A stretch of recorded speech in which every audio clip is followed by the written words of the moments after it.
आगे देखिए अब कौन बचा, कोसेक एक्स। यहां पर अपन लिख रहे हैं अवकलन, अवकलन, और यहां लिख रहे हैं अपन समाकलन, समाकलन, अवकलन और समाकलन।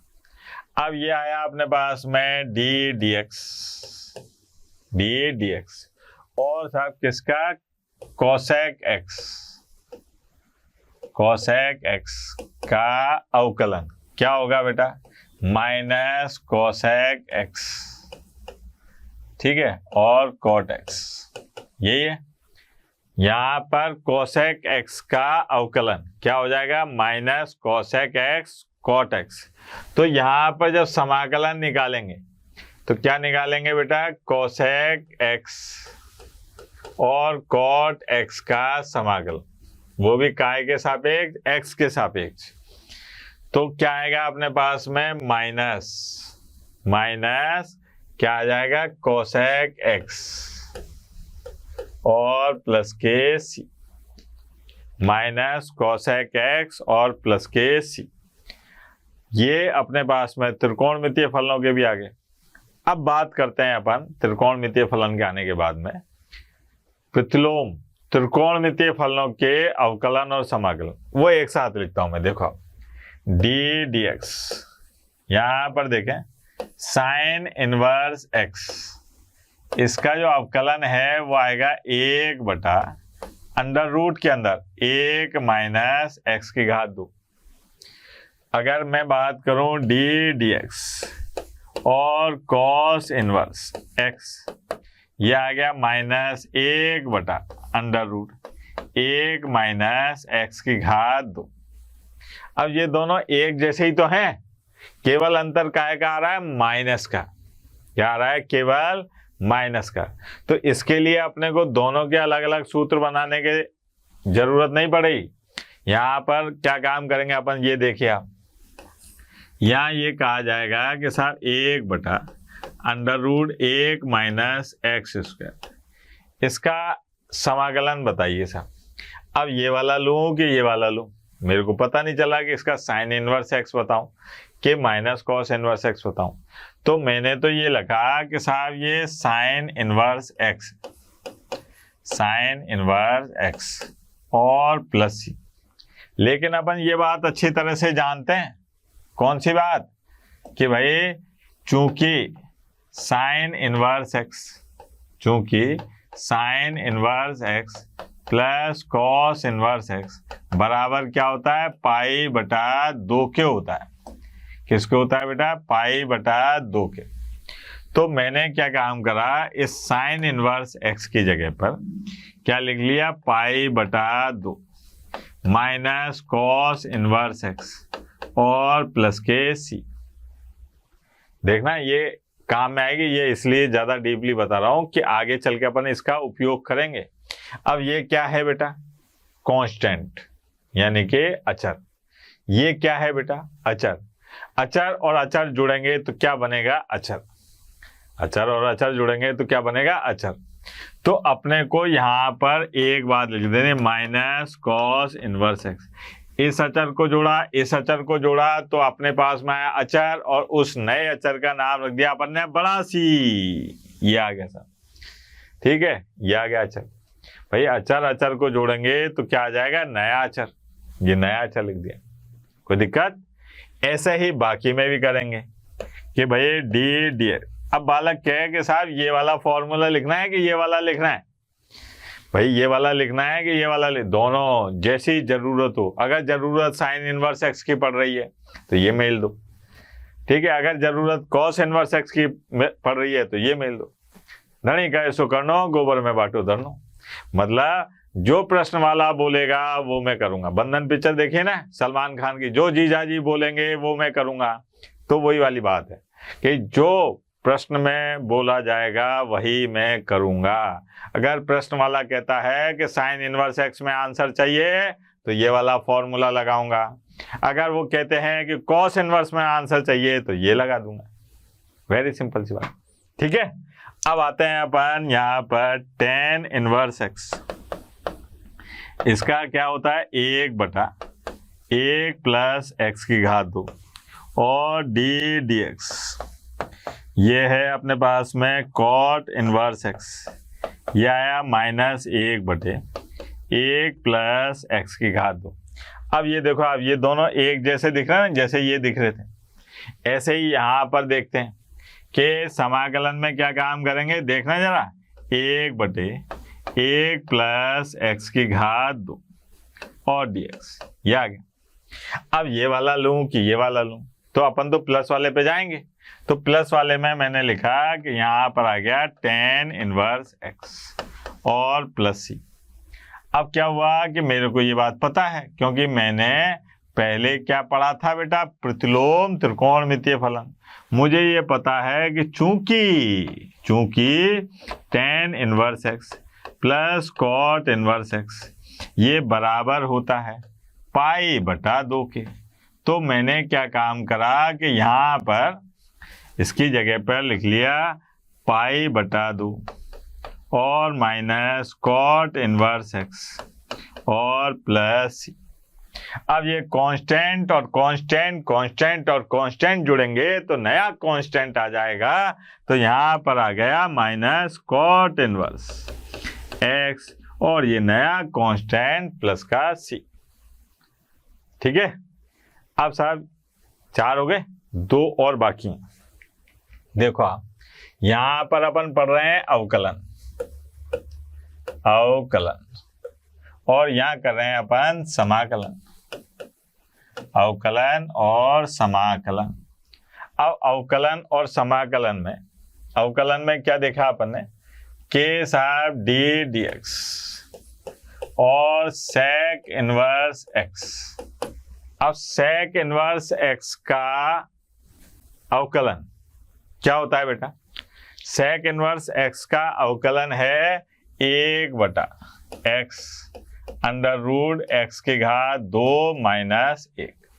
ये अगर मैं बात करूं डी डी एक्स और साहब कोसेक इनवर्स x, तो यहाँ पर आएगा -1/x और अंडर रूट में x की घात 2 - 1, ये आ गया। अब ये दोनों देखो आप एक जैसे दिखाई दे रहे हैं ना, एक जैसे दिखाई। अब जब एक जैसे दिखाई दे रहे हैं तो अपने को क्या काम करना है, इन दोनों का समाकलन निकालना है, क्योंकि अपन क्या पढ़ रहे हैं, समाकलन। अवकलन तो अपन पढ़ चुके हैं ना, अब इसकी रिवर्स प्रक्रिया में अपने को ये बताना है समाकलन क्या होगा। तो यहाँ पर आए साहब, देखो आप, ये आया अपने पास में 1/x और अंडर रूट में x की घात 2 - 1 और dx, ये आ गया 1/x अंडर रूट में x की घात 2 - 1। अब यहाँ पे कोई सा भी ले लो, लेकिन मैं क्या करता हूँ, धनात्मक वाला लेता हूँ। तो ये आ गया sec इनवर्स x और प्लस c, क्या आ गया मेरे पास में sec इनवर्स x और प्लस c। अब क्या काम करते हैं कि ये बात तो अपने को पता है, कौन सी वाली, कि भाई चूंकि sec इनवर्स x और प्लस कोसेक इनवर्स x बराबर क्या होता है, π/2। ठीक है, ये क्या होता है बेटा, π/2। तो इस sec इनवर्स x की जगह पर मैंने लिखा π/2 माइनस कोसेक इनवर्स x और प्लस c। अब ये भी अचर है, ये भी अचर है, और अचर अचर जुड़ के नया अचर बन जाएगा। तो यहाँ पर माइनस कोसेक इनवर्स x और प्लस c। अचार सुन के अचार याद आने लग गया। ठीक है, कि अचार मिर्च का अचार, आम का अचार है ना, टेंटी का अचार, तो नया अचार सबको मिला के नया अचार बना दे। मुंह में पानी आ गया भैया, बैठे। ठीक, यहाँ पर ये अपने पास में समाकलन के मानक सूत्र हैं, इन सूत्रों का अपने को उपयोग करना है। अब बात आती है कि साहब सूत्रों का उपयोग तब करेंगे, मानक सूत्रों का, जब इस रूप में फलन आ जाए। तो जब समाकलन का कोई प्रश्न आता है तो सबसे पहले आप उसको चेक करो, देखो कि कहीं ये सरल तो नहीं हो रहा, अगर सरल हो रहा है तो पहले उसको सरल कीजिए, फिर उसके बाद में लंबी लंबी दीजिए। कैसे, अभी दिखाता हूं आपको, कुछ प्रश्न करके बताते हैं आपको, ठीक है। हाँ भाई, जैसे देखिए अपने पास में ये आया कि साहब a x की घात 3 प्लस b x की घात 2 प्लस c x और बटे में ये x, इसका अपने को समाकलन करना है x के सापेक्ष। पप्पू टाइप सवाल है बिल्कुल। अब क्या है कि अपने को अगर ये अवकलन होता तो मैं यहाँ पर हर हर महादेव लगाता और इसको सरल करता, लेकिन हर हर महादेव अवकलन में तो है, समाकलन में नहीं है। तो मैंने क्या काम करा कि तरकीब नंबर 13 आइटम नंबर 14 लगाया।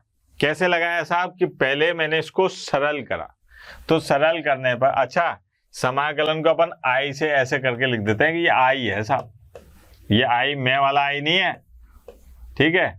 ये आ गया इंटीग्रेशन, ऐसे करके बताते हैं। तो यहाँ आया अपने पास में ए एक्स की घात 2 प्लस बी एक्स और प्लस सी और इसका x के सापेक्ष अवकलन, ठीक। अब क्या काम करा साहब, i बराबर ये a x की घात 2 का समाकलन, b यहाँ पर x का समाकलन और c ये किसका समाकलन, 1 का समाकलन, ये आ गया, ठीक।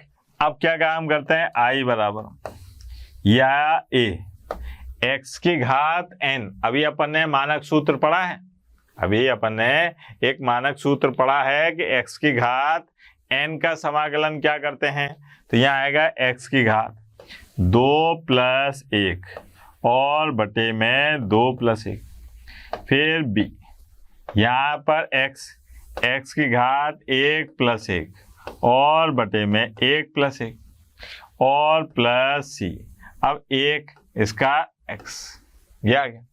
अब यहाँ पर देखिए आप, इससे भी एक समाकलन स्थिरांक मिला, इससे भी मिला और इससे भी मिला, तो अचर अचर अचर क्या हो गया, बड़ा अचर, और बड़े अचर को अपन ने लिख दिया c1, ये समाकलन स्थिरांक हो गया।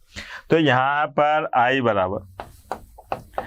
बराबर a x की घात 3 बटे 3 प्लस b x की घात 2 बटे 2 प्लस सी एक्स और प्लस c1, ये आया अपने पास में इस समाकलन का हल, ठीक है। मतलब पहले अपने को सरल करके देखना है, फिर मानक सूत्रों का उपयोग करना है। अभी अपन मानक सूत्रों के बारे में बातचीत कर रहे हैं, इसमें समाकलन करने की विधियां आएंगी अलग अलग, कि भाई खंड से समाकलन कैसे करना है, आंशिक समाकलन, बहुत सारी चीजें हैं, बहुत लंबा पाठ है ये, तो इसलिए परेशान मत होइए। पहले आसान बात समझिए, बेसिक ये है कि पहले तो सबसे पहला काम आप ये करिए कि जो इसके मानक सूत्र हैं उनको रटिए, याद कर लीजिए अच्छी तरह से। उससे क्या है, आपके अवकलन और समाकलन दोनों मजबूत हो जाएगी, ठीक। तो अवकलन के सूत्र होंगे तो उसकी रिवर्स प्रक्रिया ये समाकलन। तो अगर आप इसको ऐसे याद करते हैं कि इसका अवकलन ये है तो इसका समाकलन ये होगा, तो बड़े आसानी से एक पत्थर से 2 कुत्ते मार लेंगे आप, ठीक। तो पहले अपने को सूत्र याद करने हैं, फिर ये छोटे छोटे से हैं कि इन मानक सूत्रों का उपयोग अपन कैसे करेंगे। एक और देखिए प्रश्न, जैसे ये है साहब, i बराबर 4 प्लस 3 साइन एक्स और बटे में कॉस की घात 2x और dx, ये आ गया साहब। अब बच्चा कहे कि इसको कैसे करें साहब, हर हर महादेव होता तो लगा देता, लेकिन हर हर महादेव तो अवकलन में है, समाकलन में तो हर हर महादेव है ही नहीं, तो अब इसको कैसे हल करूं। तो अपने पास तो वही है, तरकीब नंबर 13 आइटम नंबर 14, क्या है बेटा वो, कि i बराबर ये आ गया अपने पास में 4 बटे कॉस स्क्वायर एक्स और dx, फिर आ गया 3 साइन एक्स और बटे में कॉस स्क्वायर एक्स dx। अच्छा यहाँ पर देखो i बराबर ये 4 तो आ गया बाहर, और 1/cos²x, 1/cos²x क्या आ जाएगा बेटा, sec²x और dx। फिर प्लस 3 तो आ गया बाहर, अब ये sin x और cos x, ये हो गया tan x, और 1/cos x, तो ये बन गया sec x और tan x dx। ये आ गया। अब यहां पर देखो i बराबर 4, sec²x का समाकलन, मानक सूत्र क्या था बेटा, tan x, और मैंने यहां लिख दिया c1, इस समाकलन से एक अचर आ गया। फिर साथ 3, अच्छा ये क्या है, sec x tan x, sec x tan x का मानक सूत्र क्या था बेटा, sec x, तो ये आ गया अपने पास में 3 sec x और प्लस c2। अब ये और ये, ठीक है, चर और ये चर, दोनों चर मिलके क्या हो गए, नया चर, यानी कि ये देखो आप 3 sec x और प्लस ये नया, ये आ गया। मतलब पहले प्रश्न को देखो कि कहीं ये सरल तो नहीं हो रहा, अगर सरल हो रहा है तो उसको सरल करो और फिर आप मानक सूत्रों का इस्तेमाल करो। आई बात समझ में? और देखते हैं बेटा, जैसे ये देखिए बड़ा मजेदार है, थोड़ा दिमाग भी लगाना पड़ेगा, ऐसा नहीं है कि बगैर दिमाग के ही अपन सवाल करे जा रहे हैं। जैसे ये है i बराबर, ये लिखा अपन ने 1/sin²x गुणा cos²x और dx, ये आ गया सर। अब यहाँ पर अगर अपन इसको बनाए तो ये बन जाएगा cosec²x और sec²x, कोई मतलब ही नहीं आ रहा। अब क्या करें साहब, उलझ गए यहाँ तो अपन क्या काम करते हैं, वो फॉर्मूला याद करते हैं। जब अपन छोटे बच्चे थे, बड़ी शरारत करते थे, तब मास्टर ने एक फॉर्मूला बताया था। क्या बताया था कि चूंकि sin² प्लस cos² बराबर 1 होता है। ये तो बच्चा जानता है कि sin² प्लस cos² बराबर 1 होता है, लेकिन नया सूत्र क्या है कि 1 बराबर sin² प्लस cos² भी होता है। मतलब यहां पर इस 1 के स्थान पर अगर मैं ये लिख दूं क्या कि sin² प्लस cos², तो कोई सुनामी आ जाएगा क्या बेटा? नहीं आएगा। देखो आप अब क्या काम करा आप भैया, मैंने तरकीब लगा दी, डन टन टन अलग अलग कर दिया। देखो आप sin² और बटे में sin² cos² dx, और साहब प्लस यहाँ पर आ गया cos² और बटे में sin² और गुणा cos² और dx, ये हो गया। अब क्या काम करा, i बराबर, अच्छा ये देखो आप ये काटा तो क्या बचा है यहाँ पर sec² और dx, फिर यहाँ पर ये काटा तो क्या बचा cosec² और dx। अब इसका समाकलन क्या हो गया, tan x, इसका समाकलन क्या हो गया माइनस cot x, इसका चर नया चर क्या हो गया कांस्टेंट c, सॉरी चर नहीं अचर, ना ना ना ना ना क्या है अचर, इसका अचर नया अचर कांस्टेंट c। आई बात समझ में? और देखो आप यहाँ पर पहले सरल करो, सवाल में अगर आप अटक रहे हो तो पहले क्या काम करो, उसको हल कर लो, उसके बाद में मानक सूत्र लगाओ। मानक सूत्र अपने को याद रखने हैं, लेकिन जब बन जाए तब लगाओ, यहीं मत लगाने लग जाना, तो थोड़ी सी अकल लगेगी, लगनी भी चाहिए, अकल होती है तो लगानी भी चाहिए। आगे बात करते हैं। अब जैसे एक प्रश्न आया साहब i बराबर, ध्यान देना, ये है साहब a की घात 3 log x बेस a, ये आ गया साहब। ठीक है, इसका अपने को क्या काम करना है, समाकलन करना है, समाकलन करना है। तो यहां देखिए आप, यार इसको कैसे सरल करेंगे। तो यहाँ पर देखो आप i बराबर, ये बात तो आप बच्चा बच्चा जानता है कि a और ये आ गया log x और बेस a, तो ये इधर आ गया तो ये आ गया x की घात 3, क्योंकि एक सूत्र होता है भैया कि log m की घात n बराबर होता है n log m। ये आ गया। अब ये बात आपको याद रखनी है कि ये और ये अगर दोनों सेम होते हैं, एक जैसे होते हैं, जैसे आपको ये पता था ना बेटा कि e log x base e, ये e और ये log एक दूसरे के क्या होते हैं, दुश्मन होते हैं, दुश्मन, और देखते ही काट देते हैं एक दूसरे को।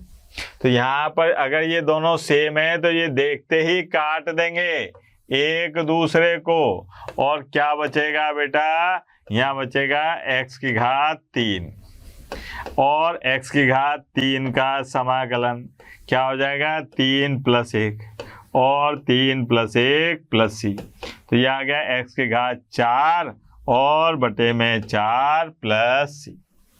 ये अपने को याद रखना है। यहाँ पर कई बार बच्चा ऑब्जेक्शन कर देता है कि सर ये कैसे आया, तो आपको याद है ना कि लॉग में ये वाली चीज बहुत काम में आती है कि साहब ई और लॉग एक दूसरे के दुश्मन होते हैं, देखते ही काट देते हैं। ठीक है, तो इस प्रकार से अपने को इस सूत्र का सदुपयोग करना है। ठीक, एक और प्रश्न देखते हैं, बड़ा मजेदार सा। ये देखिए आप, i बराबर 1/1 प्लस साइन x और dx, ये है। अब कैसे करें साहब इसको, 1/1 प्लस साइन x के सापेक्ष अवकलन करना है। तो अपने को केवल अब ये स्टैंडर्ड फॉर्मूले यानी कि मानक सूत्र पता है और कुछ भी नहीं पता आपको, तो इसको मानक सूत्र में कैसे बदलूं, तो 10वीं क्लास याद करो। यहाँ पर क्या काम करते थे कि हर के विपरीत चिन्ह का अंश व हर में गुणा कर देते थे, ऐसे, है ना, याद आया बेटा। ये देखो आप, 1 माइनस साइन x और dx, ये हो गया। अब i बराबर, ये आ गया 1 माइनस साइन x और बटे में आ गया cos की घात 2x dx। क्यों, क्योंकि ये आ गया a + b, a - b, 1 minus sign की घात 2x क्या होता है, cos की घात 2x।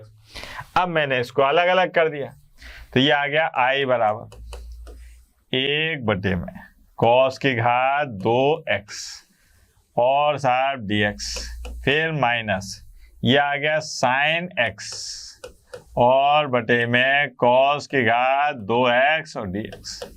अब ध्यान से देखें, ये क्या बन गया, sec की घात 2x dx, और ये आ गया माइनस, ये हो गया sec x और tan x dx। अब यहाँ पर देखिए i बराबर, ये हो गया sec स्क्वायर x यानी कि tan x प्लस c1 लिख दो, ये आ गया माइनस sec x और प्लस c2 लिख दो। अचर अचर दोनों मिलकर क्या बन गए, नया अचर। ये देखो आप, sec x और नया अचर। ये आज अपन ने बात करी किसकी, समाकलन के मानक सूत्र और उनके उपयोग की। कल अपन फिर बात करेंगे इसके प्रतिलोम की, मतलब कुछ अच्छे प्रश्न, तरकीब नंबर 13 आइटम नंबर 14 से होने वाले प्रश्नों को हल करेंगे, तथा समाकलन से, है ना, एंटी अवकलन करके भी। छोड़ो, आप तो ये याद रखो कि प्रश्नावली 7.1 के जो मुख्य प्रश्न हैं उनको भी अपन कल हल करेंगे मानक सूत्रों की मदद से।